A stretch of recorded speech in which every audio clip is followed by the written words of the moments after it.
Run. It's now 6:01. Welcome to the City of Brackettville Regular Council Meeting, August 11, 2026, 202 East Spring Street, Brackettville, Texas. Please stand for the invocation.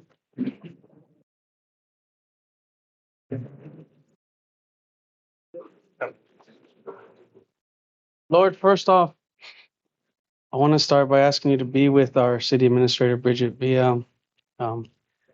Only you know what she's going through right now with the loss in her family. Please guide her. Please be with her. And be with all of her family. Also, Lord, we're grateful for the rain that we had received.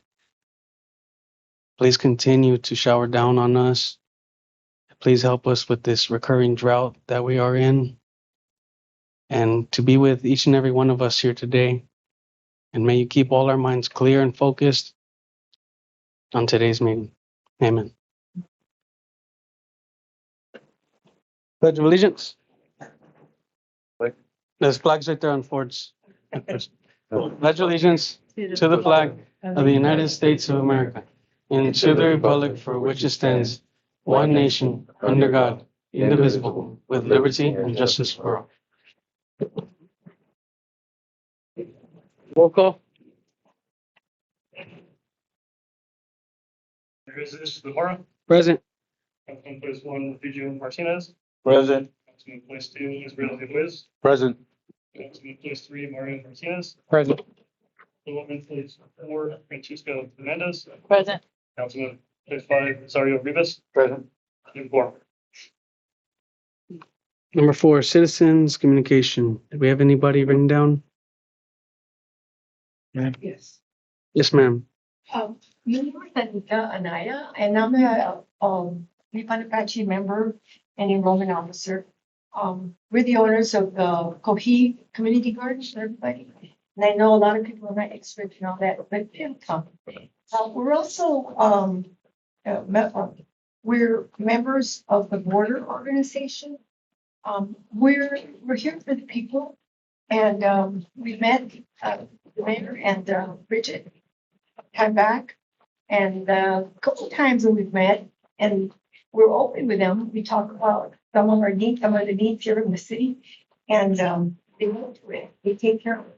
So the idea of Ms. Bridget wanting some of the work that is the work for the city would be a virtual and from home, work from home. And we really relieve children because of the way she's handled with the workers from the city, and is very professional, and you can see the change. And we really need her here. And so we're supporting her in what she wants to do. Thank you. Very quickly, I want to attach to Melanie Salamatsuda with the border organization. And also speaking on behalf of Ms. Villa, we appreciate how she's worked with us. We've had several meetings with her and several of the council, and she's always come very well prepared. She's answered all our questions. She's always helped us, and we're also in favor of her at least giving it a try in a few months, how it would do her working remotely. But we really do appreciate all the work she's done and everything she's helped us. Thank you, Melanie.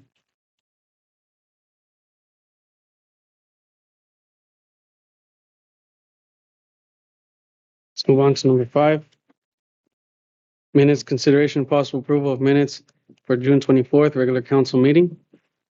Mayor, I'm going to make a motion to approve the minutes. I do have some changes written on here that I'll just give to Mike. So approved with corrections. Second the motion.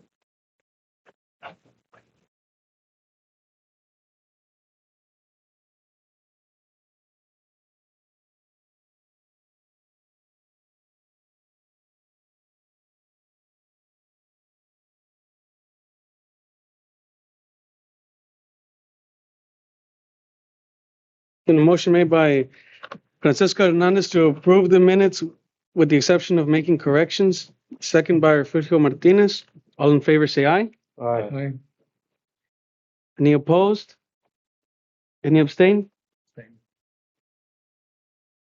One abstain, motion passes. Or minutes pass, sorry. Number 6, consideration and discussion of monthly report presented by Animal Control Officer Damian Villareal. Let's get into last one, but. That's positive 0, total calls 4, that was taken, the planning was 0, average return to owner 0, that was collected out was 0. That month. That month. Bad month, is it? Not really, we just did them with Thursday now here. Mm-hmm. But I was proud enough. No time to. Well, thank you for helping Yeah. out.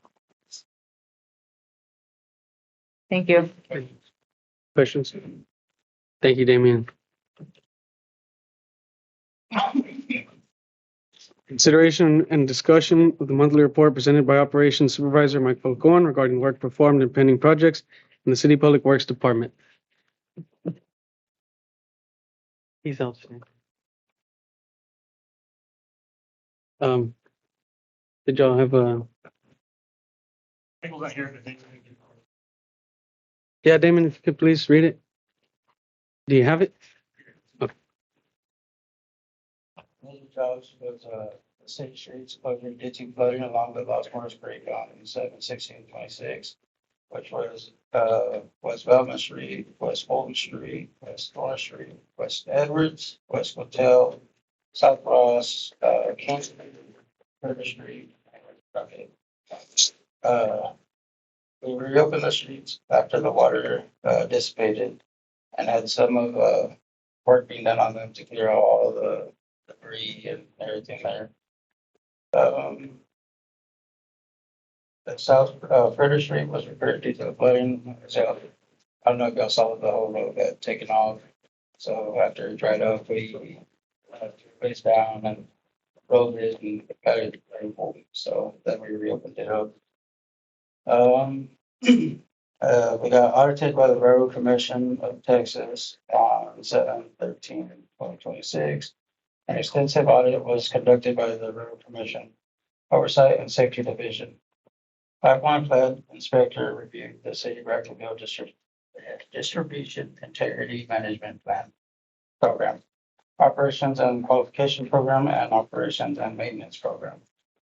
The upcoming jobs is trimming roadways and city easements. Continue to plan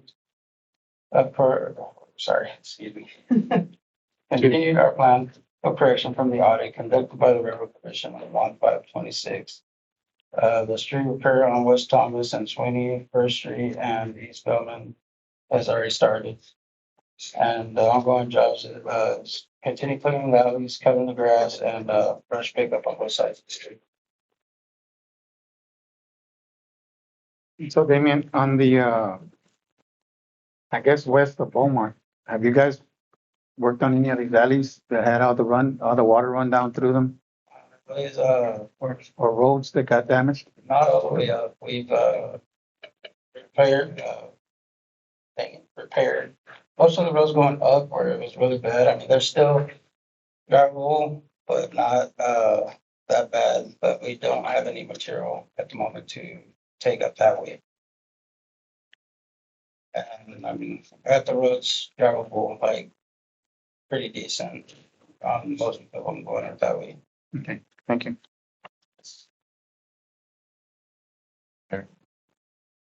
On all these repairs that had to be taken on all these streets and stuff, are you guys logging the hours or man hours and the equipment that's being used so that way we can pursue on this damage?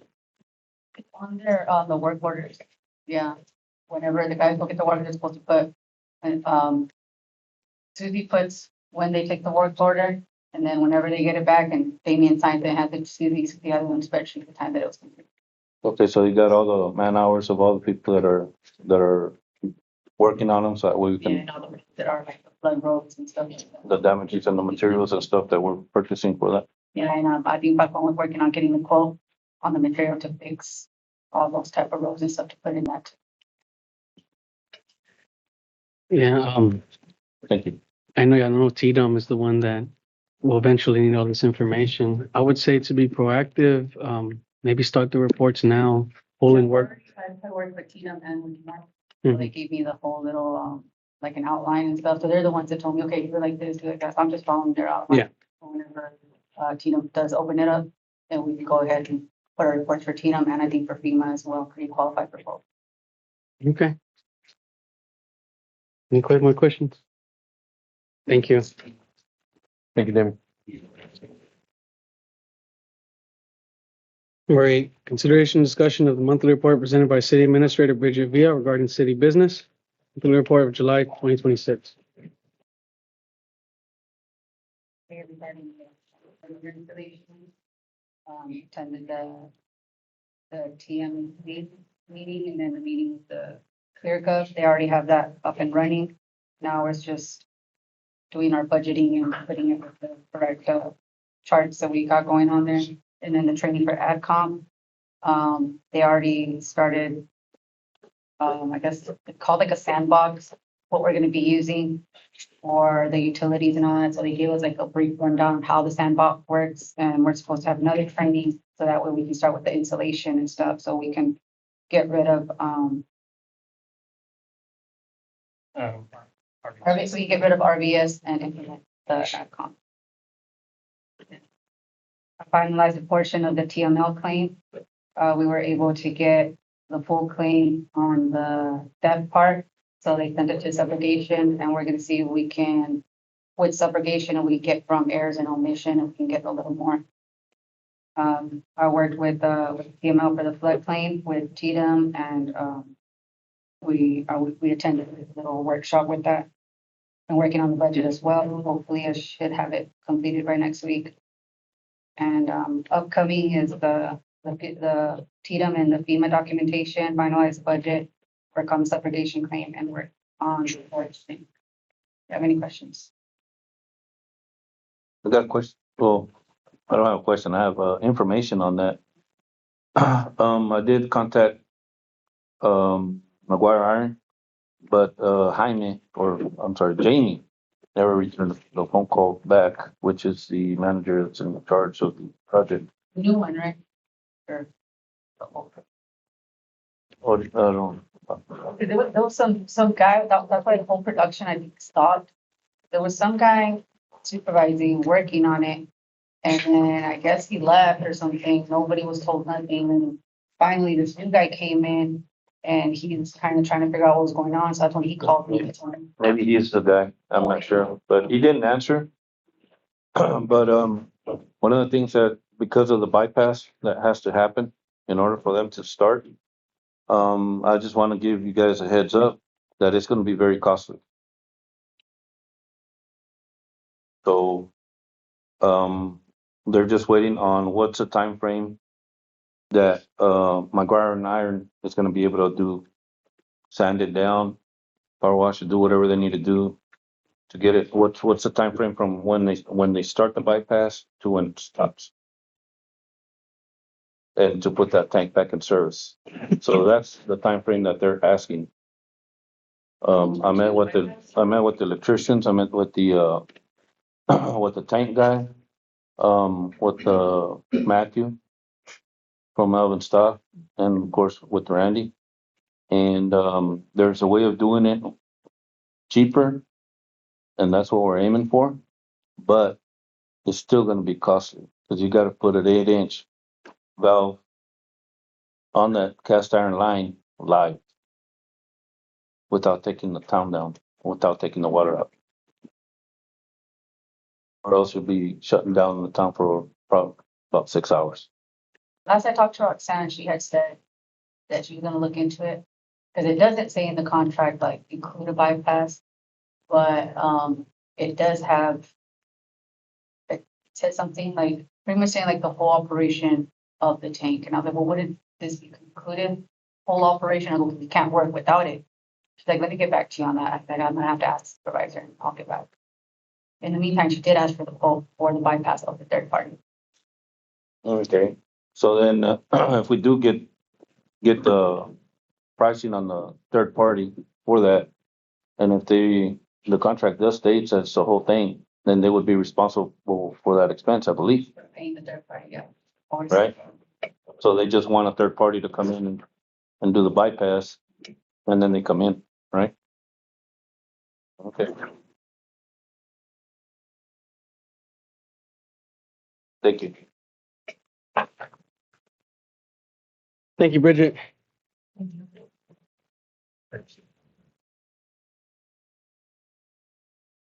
Okay, number 9, report did let us know that Alma wouldn't be in today. She's not feeling well. So I believe we just, so we just move on from number 9. 10. Consideration and possible action authorizing the mayor and mayor pro tem to screen, interview, hire, and terminate employees not listed as city officers in section 22.071 of the Texas Local Government Code. I'm recommending we move this agenda item to executive session. I'll make a motion to do so. Well, I can only make a recommendation. I'm making a What motion. do you make? I second it.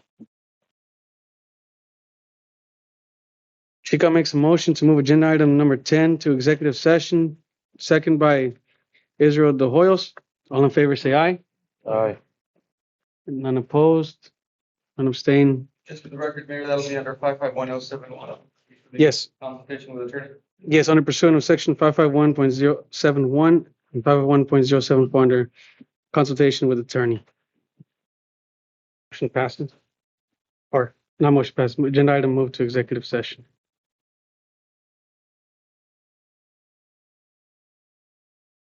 Number 11, consideration and possible action. Consideration and possible action authorizing the mayor and city administrator to execute a letter of intent with E3 Integral Solutions to evaluate, develop, and recommend self-funding infrastructure improvement projects, including utility, facility, water, and wastewater improvements. I met with them and they already did their preliminary. According to their study and their engineering. If we go ahead and change out all the meters, these digital meters, it would be producing an extra $1 million in revenue. Right now, I think we're only bringing in about 800 and something thousand. So we have a lot of water loss.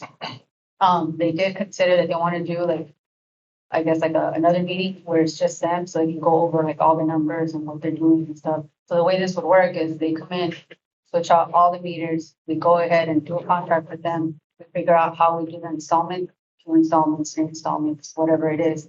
The whole point is that once all the meters are installed, as we're getting in revenue, well, what I have told them, I guess the best way to do this is put that account separately, because if we get it to go into just all our regular accounts, we're just gonna end up paying other stuff and we'll be in the hole. It's gonna be another debt. So we're gonna have to be able to budget that revenue to be on its own, so that way when first bill comes, that's exactly where it comes, and we can do exactly what it's supposed to do and be paid from that revenue. Like that. So, and, I mean, I liked it clearly since we didn't get the grant. So I thought that was something we could do. Because we do need that. We do need to get revenue somehow. I was gonna ask how, Our only recommendation would be before anybody signs either a letter of intent or any kind of commitment, just to allow legal yes, to give it a review, just to, make sure that the city's on good standing. So we haven't seen anything yet, but as soon as it's available, we'd recommend allowing us to review that. They haven't done a contract or nothing yet. They just showed me their finding, their preliminary survey and all that. They said for me to tell you guys, if you guys are on board to wanting to look into this more, then they're like, okay, can we have a meeting so we can show them? That we just don't want to go and show them if they're really not even interested. so I was gonna ask if, our motion today can be to include legal, and then we have an agenda item next month so that they can come, Yeah, and they'll go. and that way they're included all together in putting a presentation. Yeah, because they have the presentation, that way they have the presentation, that's, they already have the contract written up and everything, and now we can give that to legal, and then on the next one, you can go ahead and you can take action on the next one. Okay. So they want to do it in a meeting or like in a workshop? Yeah, in a workshop, they want a workshop, so that way, well, I told them like there at City Hall would be better, so I would put it on TV, so that way you can show all the slides. So I can just make the motion in that sense. I got a question on this. Is this the only company that has offered to do this? I know that whenever we have to make a purchase or something of that nature, do we have to can we go with one company or would we have to look for other companies in regards to our audits and stuff? So that depends on a couple of things. One is how much outlay, right, you're expected to have. Under a certain limit, you don't need to follow state procurement policies. Over a certain limit, you do. My understanding from the very first presentation from the gentleman who was here was they're either specialized service or they have, or because the city might be issuing bonds for it, that there's a different way of doing that. So that's all the things we need to look at. That's all we need, all the things that we need to have the company bring to us, all the terms, so that we are able to then give you some input. Because, for example, if the city does have to circulate bonds, that wouldn't be us. You'd have to go out and find a bond attorney to do that. So we just kind of need to have the outlay of how they expect all of this to happen, and then we're able to give you some input on whether it needs to be procured or not. Sometimes one of the other exceptions, for example, is professional services, right? So engineers, accountants, attorneys, things like that don't need to follow the government bodies don't need to follow the procurement process. But here we need to know exactly what mechanism they want to put in place to see if there's also a sole source exception, right? There's nowhere else we can get it around here except this company. That's another exception. So we just kind of need to look at the whole thing. Yeah, because there are companies out there. There are different companies out there that do the same thing that these companies do. That's why I didn't know if we have looked at any other companies that might offer the same. And the city is always certainly welcome to put out an RFQ or an RFP and invite this company to submit their information and have it be competitive along with anybody else. Yeah. Regardless of how much the cost will be, the city, that option is always open to the city. You can always issue a request for proposals or request for qualifications and then kind of go from there. But that's up to you all. So I think the action today, from what I'm hearing from the city administrator, is that they're putting out feelers just to see if we'd like to meet with them. And so if there's any action today, if the council feels like there's some benefit to meeting informally with them or meeting with them at a workshop where all they're doing is presenting information and you're getting to ask questions, I think you can make a motion to that effect today. And I think this is wording maybe that came from them on the letter of intent and all that. So we haven't seen any of that. So that's why I was cautioning. We need to look at it. But if all they're asking is for the opportunity to meet with you, then it's up to the council today to make a motion to say, let's set a date where we can meet with them and go from there. Or not.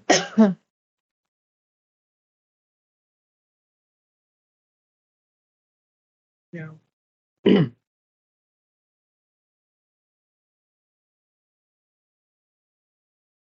Yeah, I mean, I think it's something to consider meeting with them. Oh, for sure. Sure, at least Them or somebody. hear them out.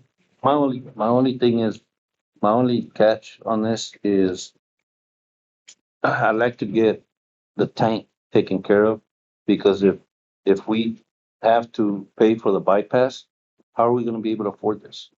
Well, that's the thing, this pays for itself. How do you want to bring revenue? The reason why we want this is for extra Is revenue. there startup? There's no startup, no, so the way they showed me the concept and the way I understood it was, they came in, they said that we qualify for $1 million project. Can't go over $1 million because that's all we can afford. So our meters cannot go over $1 million because we won't be able to pay it back. And I was like, I had this thing, I think like 300 something thousand for our meters. So they'll install all the meters once, however much all the meters are, then that's what the contract will consist of. But we will get that from the revenue we produce, which they already, according to their little surveys and stuff, that's how much we'll be bringing in. That's why they can't do a project more than what our revenue is going to be.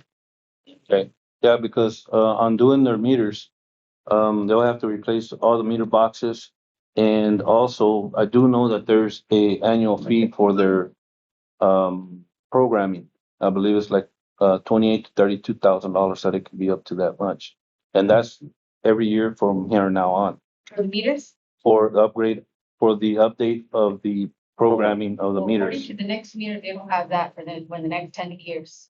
There's no upgrading, there's no nothing for the next 10 years. If we go with next meters. not with Upgrade, the- no, updates. Huh? Yeah. I'm sorry, not upgrades, updates. Well, yeah, the system software. Yes. Yeah, all that is included if we go with next meters. So E3 is like the big guy, right? They have their engineers now. They're gonna come in and do all that stuff. They have their engineers. There's no third party. They take care of it all. They're saying this is how much the project's gonna cost. And for some reason, that's not what it was. That's still what we're paying, what this is, because that's what the price that they give us. There's no outside people. The only people that we pick is the meters, whoever we want to be able to install the meters. So I had looked at next meters. So next meters is saying that they're about that. I had asked about the programming now, that there's no programming. Well, the programming that it does for the next 10 years, there's set contract with us. There's a 10-year one and a 20-year one. So any updates that's needed within the 10 years, it's already covered ahead of time. Now, after that, you have to pay. Or you can go with the 20-year one, and then you have nothing for the first 20 years. And then after that, you would have to. But that's the only meter company that I sat down and I talked to. I mean, there's other ones. I'd like to hear them out. Yeah, Yeah, definitely. I think we need to meet with them and then for sure have our attorneys there and that way they can hear and see before we put anything together. Yeah, that's the only thing that I'm afraid of is that we get caught sideswiped with. No, and that's what I thought about bill, too. And So, then all of a sudden yeah. we're stuck with the bill of the bypass also. And now where we at, yeah. You're gonna. Well, thank you. Mayor, Yes. I'm gonna make a motion that we authorize our city administrator and our council, legal counsel to set up a meeting or a workshop, whatever is best for them to relay this information to us before anything is put together and see them at the meeting. I'll second it.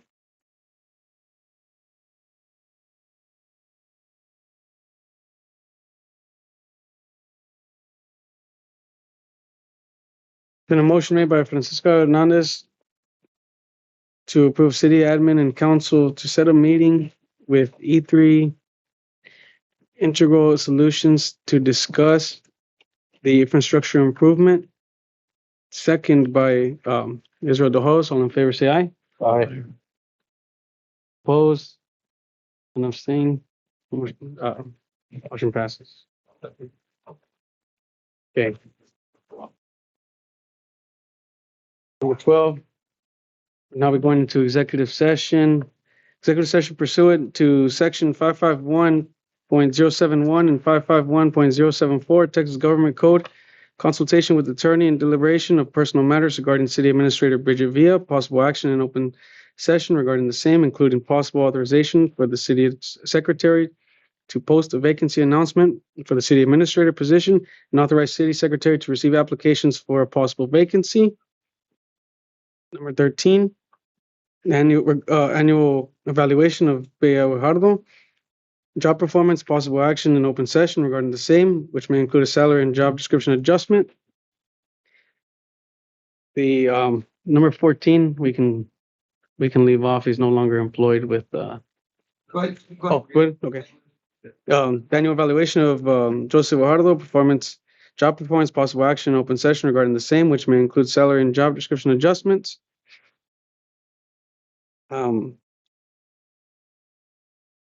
Discussion with attorney and deliberation of personal matters regarding adjusting the job description for employer Arnulfo Lozano to include compliance officer, replacing the duties of compliance officer under the supervision of the city secretary. Possible action in open session regarding the same, which may include a salary and job description adjustment. Agenda item number 10. Consideration and possible action authorizing the mayor and mayor pro tem to screen, interview, hire, and terminate employees not listed as city officers in section 22.071 of the Texas Local Government Code. Now 6:30, be entering executive session.